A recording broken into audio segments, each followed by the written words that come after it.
G'day there guys, it's Connie here with a fresh cut. Hope you're all having a fantastic day. Anyway, we're back with some more stories from Reddit, so make sure you hit like and subscribe and all that stuff, and let's get straight into it. Okie dokie, we're on Am I the A-Hole? This one was written by user HauntingLime6836, and it's titled, Am I the A-Hole for telling my wife my childhood friend will never forgive her for what she did? My wife, 32, and I, 34, have been married for 6 years, together for 10. We have a 4-year-old son. A few years ago, my close childhood friend, 34 female, got married. We've been extremely close since we were kids. Both their families were dysfunctional in different ways. At one point, my dad cheated on my mum with her mum. They got married, divorced a year later, and we basically ended up abandoned by both sides. Through all that, we became really close with each other. She even has 2 tattoos that relate to our bond. I would have gotten a tattoo too, but I'm sort of scared of needles. My wife was actually close to my friend too, and never showed signs of being insecure about our friendship, until postpartum hit. After our son was born, she really struggled. Her emotions were all over the place, and she became extremely insecure about my relationship with my friend. I was supposed to be man of honor at my friend's wedding, help plan things, and be a big part of the ceremony, but my wife was so anxious and uncomfortable, she begged me not to attend. It made me really sad, but I chose my wife.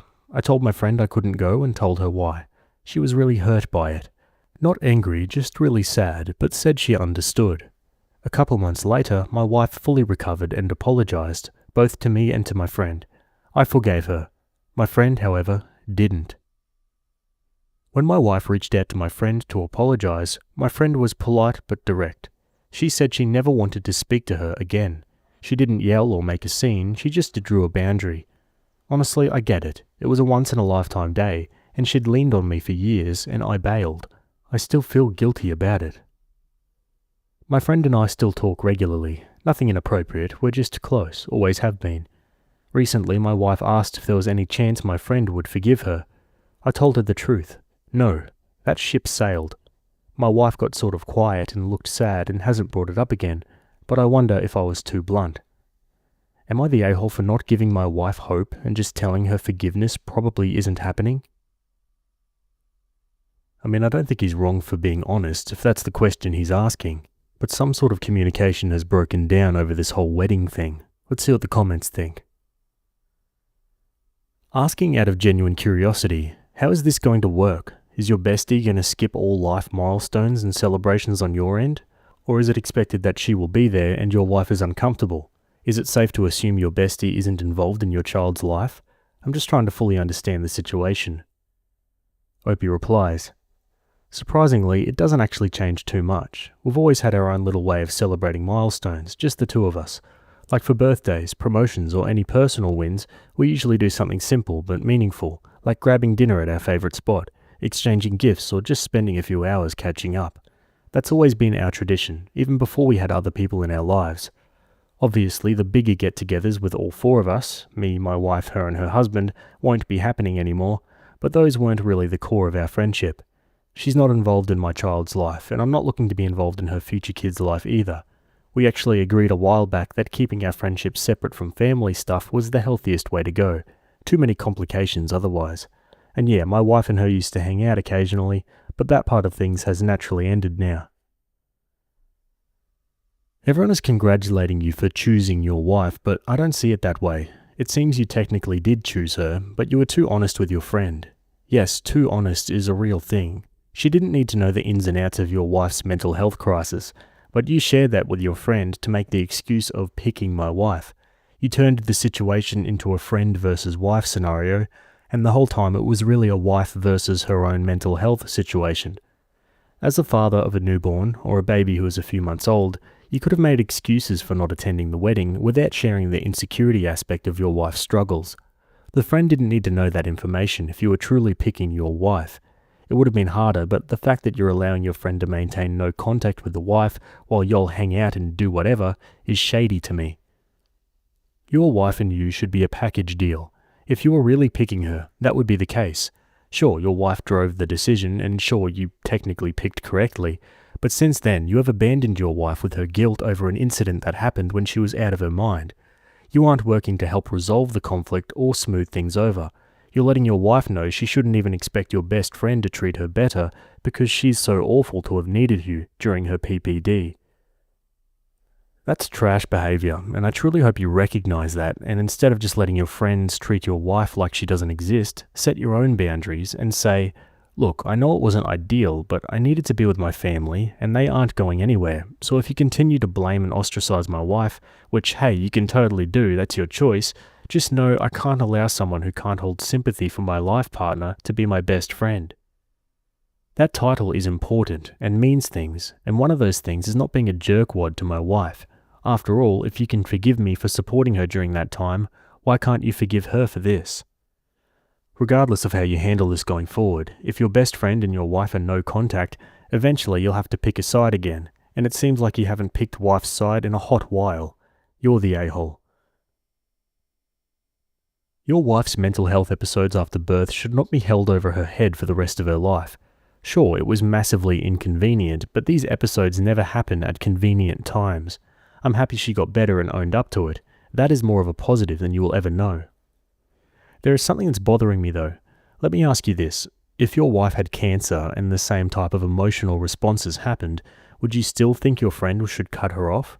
What about a stroke that can temporarily change cognitive functions? What about, I could go on, but I hope you see my point. In my view, your wife went through something that physically and medically altered her mental state and mental health. This wasn't a bad day. This was chemical and hormonal changes causing imbalances, culminating in a mental health crisis from giving birth to your child. Sure, you missed an event, but your wife was missing her soul with no warning while welcoming the new life she just pushed out. If your friend can't see this was a family crisis that needed you, is she really the friend you say she is? If you can't see it, are you really the support you think you are? When you say you prioritized your wife, go all the way with that dude. It shouldn't stop just because your friend can't understand your family will always take priority. Whew, hard to argue with that. Okay, on to an update, 5 days later. Wow, I didn't expect the sheer gravity of responses I got. Reading through everyone's perspectives really opened my eyes. A lot of you reminded me that my wife went through a really tough mental condition postpartum, and regardless of how much it hurt my friend, my wife doesn't deserve to be punished forever for it. So, a couple of days ago, I had a long, honest talk with my friend. I told her that my wife and I are a package deal, and while I understood why she was so hurt and disappointed, my wife had already repented and apologized enough. I told her that if she truly valued our friendship, she needed to hash it out with my wife so we could all move forward. It was a really emotional conversation. My friend was very sad at first, and we talked a lot about the past and how things had changed. Eventually, she agreed. Later that day, she called my wife, apologized for holding the grudge, and accepted my wife's apology too, and they had a nice, happy talk. My wife was honestly so relieved and happy, it felt like a huge weight was lifted. During my talk with my friend, she also said she really misses hanging out with me like we used to before all this marriage drama. She said she would accept the apology, but she just wants to spend more one-on-one time with me again. I accepted that, told her I appreciate her honesty, and assured her that I still value our friendship deeply. She seemed really happy about it. So yeah, that's probably my final update. My wife is happy, my friend has let go of the resentment, and I feel like I finally did right by both of them. Thank you all for the advice. It really helped me see what I needed to do. Some final comments. Everyone congratulating you on picking your wife when you clearly said you plan to spend more one-on-one time with a woman who caused significant problems in your marriage and lacks the compassion to understand PPD. Still not picking the wife. Still an a-hole. Okay, so from the previous post, it sounds like your wife was going through postpartum, dealing with a lot of insecurity and mental illness, and she needed you at her side. Meanwhile, there's this other woman that is not your wife that has tattoos related to your bond that is very close to you. It's kind of impossible for her not to feel a type of way about it deep down. Regardless of all of that fact, your wife was going through some really horrible times birthing your kid. Are men this incapable of realizing the toll childbirth takes on the woman's body? Because in the first post, you literally sounded like you blame your wife as well and resented her for needing you to do your job as her partner. Still, she apologized to you and your friend, but your friend still held a grudge, unnecessarily might I add, because when it came to your wife, none of it was done maliciously. You had to basically give your friend an ultimatum in order to accept your wife's apology. You do realize she wasn't going to take that apology. If you didn't phrase it to her, she would also lose you, right? And it's proven when, after all of that, she still requests to have only one-on-one time with you. So you're a husband and a father. Like, are we reading the same thing? Where is the emotional maturity everybody's talking about with you? It literally took Reddit to push you to use your brain to realize as a married man and a father, you should put your wife and kid first. Your wife deserves better, because what the hell is this? Just no. I do not think this is going to be concluded at all. That series of relationships sounds like they tried patching it up with gum, a glue stick and some scotch tape and expect it to stay together like new. I don't understand two best friends not wanting to be a part of their family's lives. Why would there be complications if the friendship is platonic? Yeah, I wondered this. The only complication I could see is if their dynamic is so codependent, they come across as being the primary couple when together, which, considering they go on dates with each other for special events, seems totally likely, which means OP knows full well that what he is up to is inappropriate. Asshole. Yeah, that comment did strike me as odd as well when I read it, and I think those final comments have a point. What do you guys think? Let me know your thoughts in the comments. Anyway, we're going to leave that story there and move on to the next one. Okay, back over on relationships. This one was written by user JobQS312, and it's titled, I caught my girlfriend in a lie by omission, not sure if it's a sign of something more.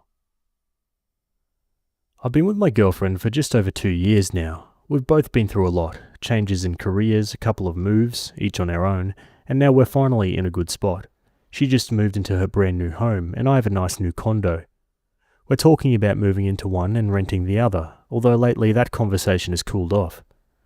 She's a doctor and spends a lot of time at the hospital working, and time at coffee shops with other doctors reviewing notes, studying new material, keeping up to date, lectures and other things that they need to review and keep on top of.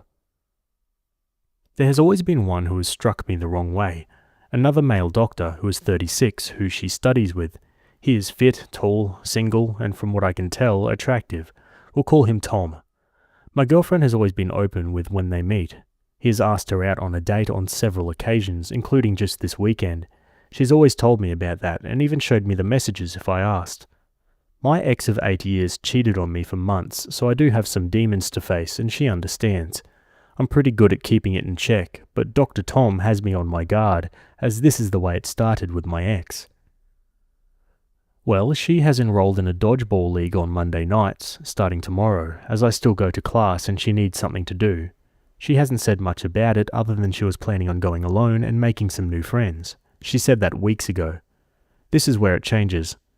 Today we were laying on her couch. She was asleep and a text preview came in from Dr. Tom. It said, "What time is dodgeball tomorrow? I'm looking forward to it." She never told me she invited him and she knows my radar is up on him. I prodded it a bit by asking, "Hey, you still going to dodgeball tomorrow?" But just a basic "yep" is all I got. I might just be paranoid, but this seems very much unlike her to keep this from me. Should I be concerned? Yeah, maybe, but it also might be completely innocent and she just didn't tell him because she's scared of how he would react. She seemingly knows that OP wouldn't be too gleeful about him being there. Let's go to the comments. So, she may not have mentioned it to you because, as you say, your radar is up on him. I'm not sure what that means, but if you've spoken to her about him before, she may feel like she can't mention him to you without you getting upset, or thinking something is going on when there isn't.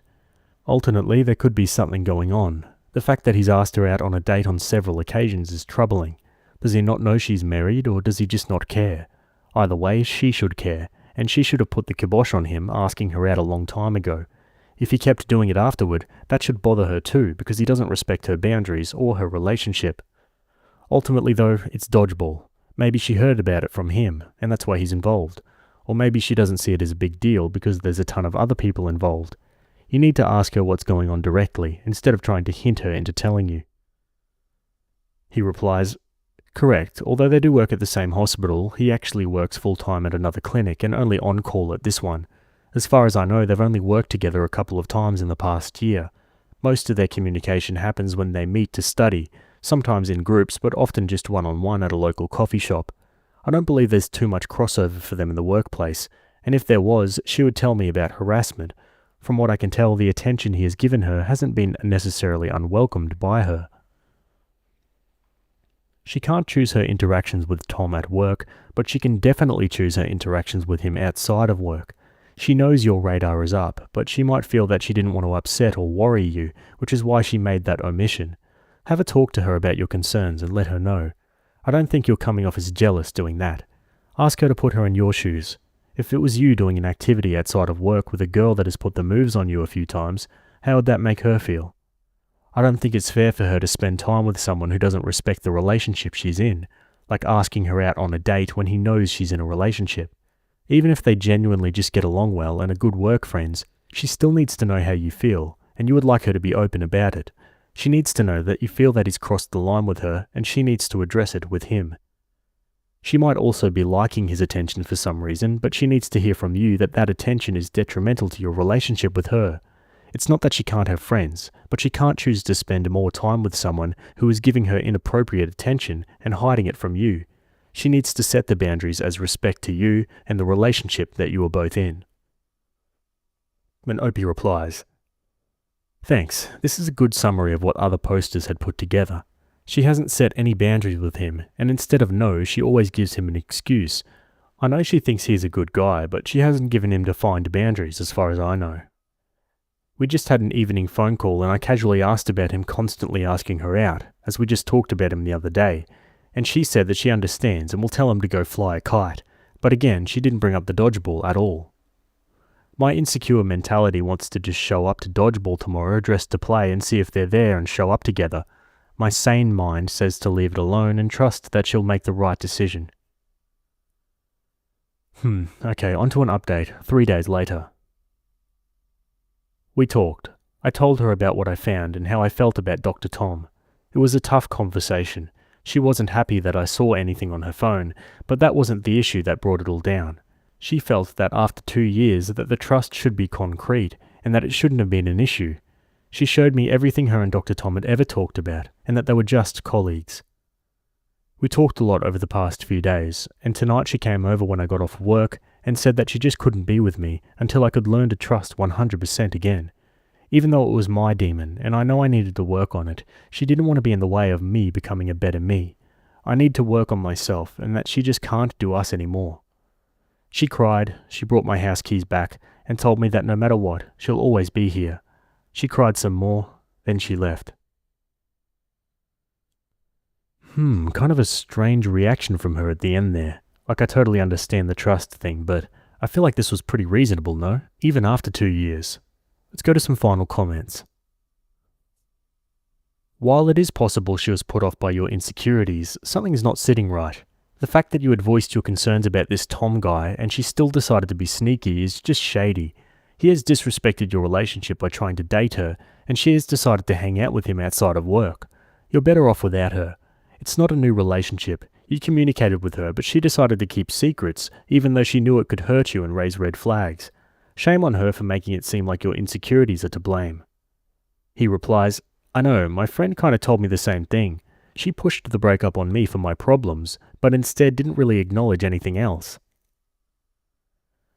Honestly, I think you may have dodged a bullet. This guy has asked her out more than once, knowing that she was in a relationship, and she dumps you because this is your problem? I think your concerns were entirely valid, and your original post didn't strike me as pathologically insecure. It sounds like she used this as an excuse to break up with you without seeming like the bad guy, with the whole "I don't want to get in the way of you becoming a better you." I could obviously be wrong, but that's the impression I'm getting from this. She basically just said, "It's not me, it's you." Yikes. We only have OP's side of the story, to be honest, and he is freaking out because this guy who is in all her social circles is asking about the game. I mean, she turned him down, and she likely can't control socializing with him. She's been open with her media and allowed her significant other to look at all of her messages, despite the fact that she clearly does value her privacy. We haven't heard what the past 2 years have been like for his partner, so maybe she was carrying on an affair, or maybe she expected Opie's jealousy to eventually subside and it didn't. Hard to say from what we get here. I will say this, managing workplace and school place guys who have interest in me is something I require a lot of latitude on, and I really would not appreciate my significant other putting pressure on me to do things that would make my workplace uncomfortable, especially if we're talking about a guy there's less than zero chance of me being into. Guys do not understand how fraught rejections and boundary drawing can be, and the impact that can have on, your career. I have colleagues like this who I'm in contact with. I get messages like this and I ignore them. It's a better work choice. If I really shut down a guy and tell him straight up not to speak to me or contact me on social media, he's likely to argue with me about it or push my buttons or take it out on me at work or start rumours or pour poison into people's ears about me, which could affect my career options.